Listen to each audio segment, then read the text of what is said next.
আসসালামু আলাইকুম এভরিওয়ান, সবাই কেমন আছেন? আলহামদুলিল্লাহ, আপনাদের দোয়া ভালোবাসায় আমি অনেক ভালো আছি। আজ নতুন একটা রেসিপি নিয়ে আসলাম। কম বেশ আমাদের ঘরে বাসি ভাত থাকে, বাসি ভাতটা ফেলে না দিয়ে সেটা দিয়ে কিন্তু অনেক সুন্দর করে পাঁপড় তৈরি করে নিতে পারবেন।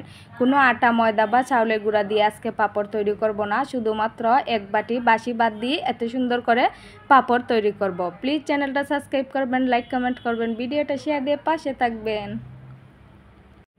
আমি বাসি ভাত নিছি। এই বাসি ভাতটাকে ব্লেন্ডার বা ফাটায় বাইটটা নিতে পারবেন। তো আমি এখন ফাটায় বাইটটা দেখাই দিতেছি যে খুবই কম সময়ের মধ্যে ফাটার মধ্যেও কিন্তু ভাত বাইটটা নেওয়া যায়। তো আমি অনেকগুলো ভাত এখানে বাইটটা নিমু। আর প্লিজ ভিডিওটা পুরো দেখবেন, স্কিপ করবেন না। আপনাদের ভালোবাসার টানি বারবার ভিডিও নিয়ে আসি, নতুন নতুন রেসিপি। তা আপনারা যদি ভিডিওটা দেখেন তাহলে আমাদের সবচেয়ে বেশি ভালো লাগে, আরেকটা নতুন ভিডিও করার উৎসাহ জাগে।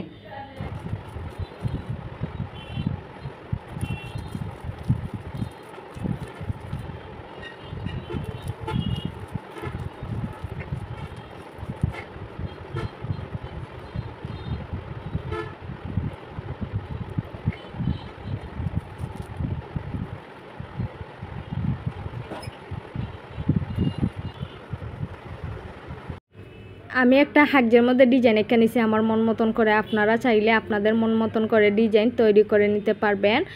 আর ফলি ব্যাগ নিছি, আমাদের এখানে খোলা পাতার সুবিধা নাই, তাই আমি খোলা পাতাতে দিতে পারতেছি না, ফলি ব্যাগের মধ্যে দিয়ে দিতেছি ডিজাইনটা। অবশ্যই ফলি ব্যাগের মধ্যে তেল মাখিয়ে নেবেন, তাহলে পাঁপড়টা যে সময় সিদ্ধ দেবেন সে সময় পাঁপড়টা সহজে উঠে আসবে।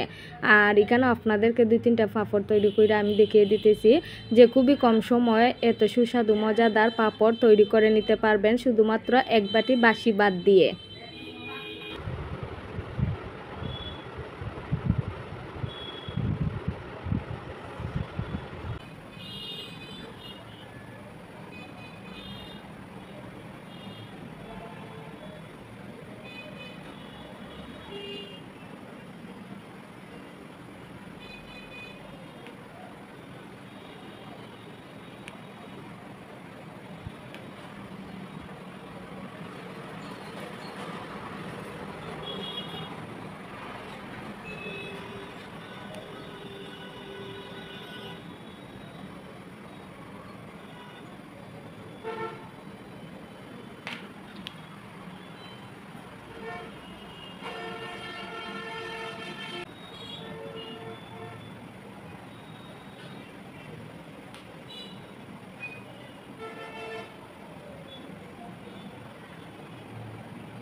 চুলাতে আগুন দিয়ে ফাতিল বসিয়ে নিছি, ফাতিলের মধ্যে ফাঁপ চলে আসলে এখন আমি আমার পাঁপড়টাকে দিয়ে দেবো সিদ্ধ দেওয়ার জন্য।